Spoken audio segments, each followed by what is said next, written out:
여러분 안녕하십니까, 진성호입니다.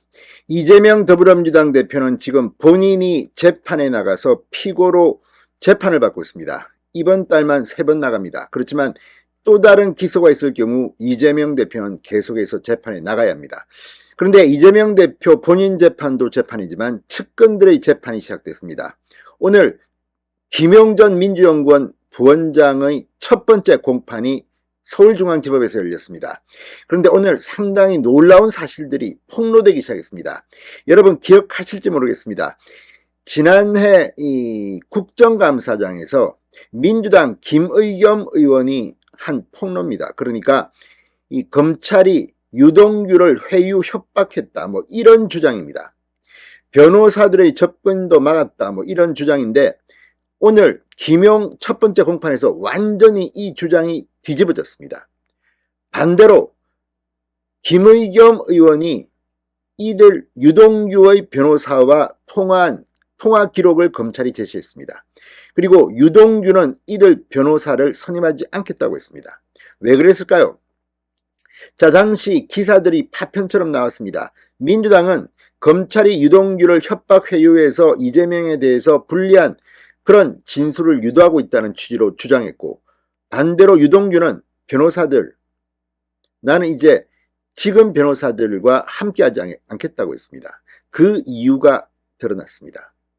바로 거꾸로 김의겸 의원이 이들 변호사를 시켜서 유동규를 회유, 협박한 게 아니냐는 의혹입니다.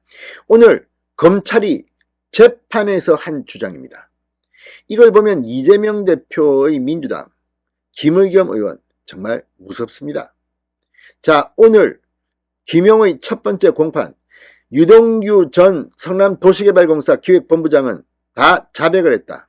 내가 뇌물을 준 게 맞다, 정치자금을 준 게 맞다고 했습니다. 검찰은 이 돈이 이재명의 지난 대선 경선 자금으로 쓰여진 불법 정치자금으로 보고 있습니다. 오늘 이 재판, 이재명 대표에게는 상당히 큰 치명상을 입힐 것으로 보입니다. 진성호의 융단 폭격 시작합니다. 김의겸 민주당 의원을 융단 폭격합니다. 자, 오늘 김용의 재판입니다. 그리고 불법 정치자금 및 뇌물수수 혐의 재판입니다. 그런데 이 재판에서 검찰이 유동규의 의사와 무관하게 선임된 변호사들이 지난해 10월 국정감사를 앞두고 김의겸 민주당 의원과 통화했다는 내역을 공개했습니다. 김의겸 의원은 당시 국정감사에서 변호사들이 유씨 접견이 안 된다고 한다, 유동규에 대한 검찰의 회유 압박이 있었던 것처럼 발언했는데 오히려 반대로 이들 변호사와 김 의원이 입장을 바꿔 자백하기 시작한 유동규 씨를 회유 압박했다는 그런 뜻입니다. 바뀌었습니다. 검찰이 유동규를 회유 압박한 게 아니라 민주당이 회유 압박한 게 아니냐는 그 증거로 검찰이 통화 내역을 제시한 겁니다. 자, 오늘 서울중앙지법 형사 23부 조병구 재판장 심리로 열린 김용, 유동규 등에 대한 재판에서 검찰은 지난해 10월 18일 오전 A 변호사, B 변호사가 각각 김의겸 의원과 장시간 통화한 사실을 공개했습니다. A 변호사가 김의겸 의원에게 발신해 7분 13초, B 변호사가 오전 10시 23분쯤 김 의원에게 전화했으며 이후 김 의원이 B 변호사에게 다시 전화해 11분가량 통화가 이루어졌다고 합니다. 그 통화 내역을 제시한 겁니다. 이날은 서울고검에 대한 국정감사가 열렸으며 대장동 비리를 수사하는 서울중앙지검이 피감기관에 속해 있었습니다. 자, 이날 오후 김의겸 의원은 국감장에서 지금 현재 2명의 변호사가 있는데 지난주 금요일 그리고 어제 오늘까지 유동규 씨를 접견하려고 하는데 접견이 안 된다, 검찰의 회유 협박 의혹을 제기했습니다. 그런데 사실은 정반대였던 것으로 보입니다. 김의겸 의원은 수상하게 여겨져서 유동규와 통화하게 해달라고 요청해 어렵게 통화했는데 유동규가 검사님 만나고 있는데 변호인 참여 원하지 않는다, 10월 22일 석방 예정이니 그때 만나자고 했다고 주장했습니다.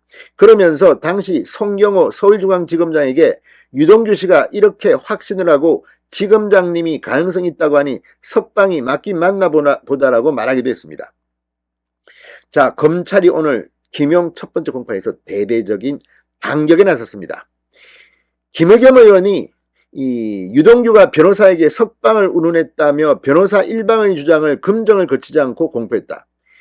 두 변호사는 자신들의 편면적 입장에서 유동규 씨의 수사 상황을 누설했고 이는 유동규 씨를 위한 변론행위가 아니란 점이 명백하다. 오히려 유동규 씨를 곤란하게 하거나 압박하기 위한 것이라고 밝혔습니다. 유동규 씨 또한 지난해 11월 대장동 수사 유명을 달리한 고 유한기 전 성남도시개발공사 본부장의 유족에게 전화를 걸어 이재명 대표 측이 내게 가짜 변호사를 보냈다. 아무도 믿지 말라. 이렇게 조언한 것으로 전해졌습니다. 검찰은 두 변호사가 유동규 씨의 형사사건 변론을 위해 접견을 시도한 게 아니라 김용 또는 이재명을 위해 유동규에 대한 접촉을 시도한 점이 분명하다고 밝혔습니다. 이들 변호사들은 이른바 가짜 변호사 의혹이 불거지자 지난해 10월 사임계를 제출한 바 있습니다. 새로 밝혀진 이 법정 진술. 정말 이재명 대표는 상당히 무시무시하다는 생각까지 듭니다. 아무튼 오늘 공판은 시작에 불과합니다. 김용의 첫 번째 공판입니다. 이제 김용, 정진상 재판이 시작될수록 이재명과 관련된 많은 의혹들이 폭로될 겁니다. 오늘 이 재판을 보고 이재명 대표 상당히 쫄았을 것으로 봅니다. 진성호의 융단 폭격이었습니다. 여러분 감사합니다.